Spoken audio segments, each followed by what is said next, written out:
Hello dears. Colonialism as an ecological watershed VSCയിലെ ഒരു chapter നമുക്കൊന്ന് ഡിസ്കസ് ചെയ്ത് നോക്കാം.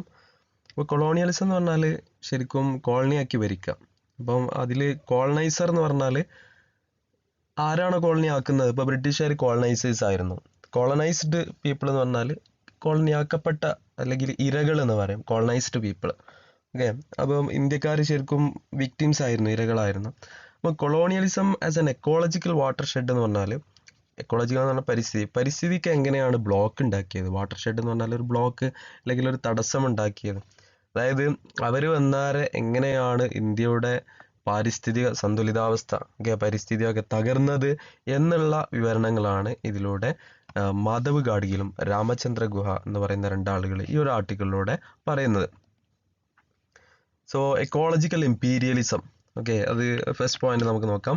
ഇക്കോളജിക്കൽ ഇമ്പീരിയലിസം എന്ന് പറഞ്ഞാൽ അവരുടെ ഒരു സാമ്രാജ്യത്വം, അവരുടെ ഒരു അഴിഞ്ഞാട്ടം. ഓക്കെ, അവരെന്ത് ചെയ്തു എന്ന് വെച്ചാൽ ഇവിടെയുള്ള ഫോറസ്റ്റുകളൊക്കെ, ഓക്കെ, ഇവിടെയുള്ള ക്രോപ്പുകളൊക്കെ അതിനൊക്കെ വില കൊടുക്കാതെ, നമ്മൾ നേരത്തെ MDCയിൽ പറഞ്ഞിരുന്നു, അതായത് ഇപ്പോൾ കോഫി പ്ലാന്റേഷന്, അവർക്ക് ഭക്ഷ്യധാന്യങ്ങൾ, അതായത് ഫുഡ് ക്രോപ്സ്, ഓക്കെ, ഫുഡ് ക്രോപ്സിന് അത്ര അങ്ങോട്ട് വില കൊടുത്തില്ല അവർ. നെല്ല് പോലെയുള്ള, ഗോതമ്പ് പോലെയുള്ള അതിന് അപ്പുറം അവർക്ക് ക്യാഷ് എന്നുള്ള ആ ഒരു മോട്ടീവിലേക്ക് അവർ പോവുകയും അവരെന്ത് ചെയ്തു എന്ന് വെച്ചാൽ അവർ ഈ റബ്ബർ പോലെയുള്ള, കോഫി പോലെയുള്ള പ്ലാന്റേഷൻ ക്രോപ്സിന് ഇമ്പോർട്ടൻസ് കൊടുത്തു. ഫുഡ് ക്രോപ്സിന് ഇമ്പോർട്ടൻസ് കൊടുത്തില്ല. റൈസ്, വീറ്റ് പോലെയുള്ള അതിനൊന്നും ഇമ്പോർട്ടൻസ് കൊടുത്തില്ല. അതുപോലെ തന്നെ അവർ എന്ത് ചെയ്തെന്ന് വെച്ചാൽ മോണോകൾച്ചർ പ്രൊമോട്ട് ചെയ്തു. ഒരേ കൃഷി തന്നെ കൃഷി ചെയ്യുക, മറ്റുള്ള ഒരു ഓൾട്ടർനേറ്റീവ് സിസ്റ്റം നമ്മൾ നേരത്തെ പറഞ്ഞിരുന്നു, ഒരു റൊട്ടേഷൻ സിസ്റ്റം, ഒരു തവണ കൃഷി ചെയ്ത സാധനം മറ്റൊരു സീസണിൽ കൃഷി ചെയ്യാതെ അങ്ങനെ സോയിൽ ഫെർട്ടിലിറ്റി കൂട്ടുന്ന ഒരു അവസ്ഥാവിശേഷം ഇന്ത്യയിൽ ഉണ്ടായിരുന്നു. അതെന്ത് ചെയ്തു? അവർ ഒഴിവാക്കി എന്നുള്ളത്. ഓക്കെ, അവർ ഒരേ കൃഷി തന്നെ അവരുടെ ഒരു മണി മൈൻഡോടുകൂടി ചെയ്തു കൊണ്ട് തന്നെ പരിസ്ഥിതിക്ക് സന്തുലിതാവസ്ഥ വന്നില്ല എന്നുള്ളത്. So turning the country into new Europes. Okay, അവർ ഗസ്റ്റുകളായിട്ട് വന്നു, പിന്നീട് അവർ ഇവിടെ ഒരു പുതിയ യൂറോപ്പ് സൃഷ്ടിക്കുകയായിരുന്നു ശരിക്കും. ഓക്കെ, ന്യൂ യൂറോപ്പ് ആയിട്ട്, അത് അവരുടെ ലാൻഡായിട്ട് അവർ എന്ത് ചെയ്യാണ്, കണക്കാക്കുകയാണ്. സോ ഇവിടെ അവരോട് ഒരു നിയോ യൂറോപ്പ് സൃഷ്ടിക്കുകയായിരുന്നു, പുതിയൊരു യൂറോപ്പ്. ഓക്കെ, അവരെ നമ്മൾ നല്ല രീതിയിൽ സ്വീകരിച്ചു, പക്ഷെ അവർ നമ്മുടെ പരിസ്ഥിതി എന്ത് ചെയ്തു, പരമാവധി ഉന്മൂലനം ചെയ്തു എന്നുള്ളത്, എക്സ്പ്ലോയിറ്റ് ചെയ്തു എന്നുള്ളത്.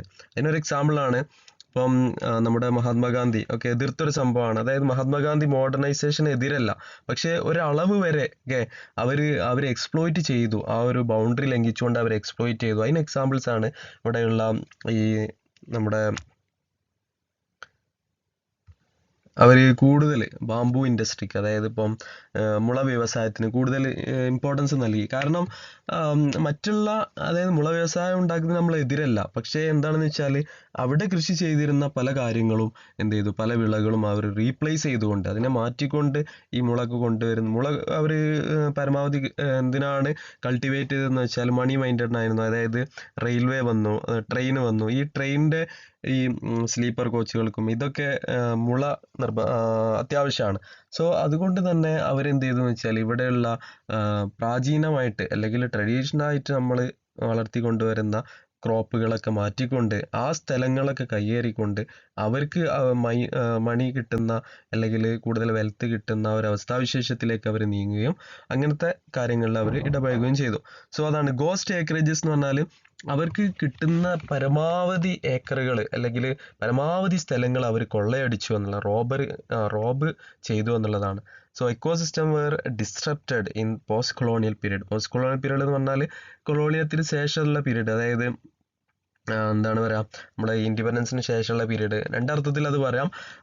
പോസ്റ്റ് കൊളോണിയൽ പീരീഡ് എന്ന് പറഞ്ഞാൽ ഈ കൊളോണിയൽ ഭരണത്തിന് ശേഷം ഉള്ള ഇന്ത്യയിൽ ഉള്ള അനന്തരഫലങ്ങൾ, അതിൻ്റെ ബാഡ് എഫക്ട്സ്. ഓക്കെ, അതുപോലെ traditional food system wear collapsed. നമ്മൾ അവലംബിച്ചു പോന്നിരുന്ന ട്രഡീഷണൽ ഫുഡ് സിസ്റ്റംസ് ഒക്കെ അവർ എന്ത് ചെയ്തു, അട്ടിമറിച്ചു. അവർ പുതിയ ഫുഡ് സിസ്റ്റം ഒക്കെ കൊണ്ടുവന്നു, പുതിയ കൾച്ചേഴ്സ് കൊണ്ടുവന്നു എന്നുള്ളത്. Old world diseases were important. അവർ എന്ത് ചെയ്തു, പുതിയ പുതിയ രോഗങ്ങൾ, ചിക്കൻ പോക്സ് പോലെയുള്ള അങ്ങനെയുള്ള രോഗങ്ങളൊക്കെ, അതായത് പുതിയ പുതിയ ഇൻഫെക്ഷൻസ്, ഇവിടെ കണ്ടാമിനേഷൻ സംഭവിച്ചു എന്നുള്ളത്.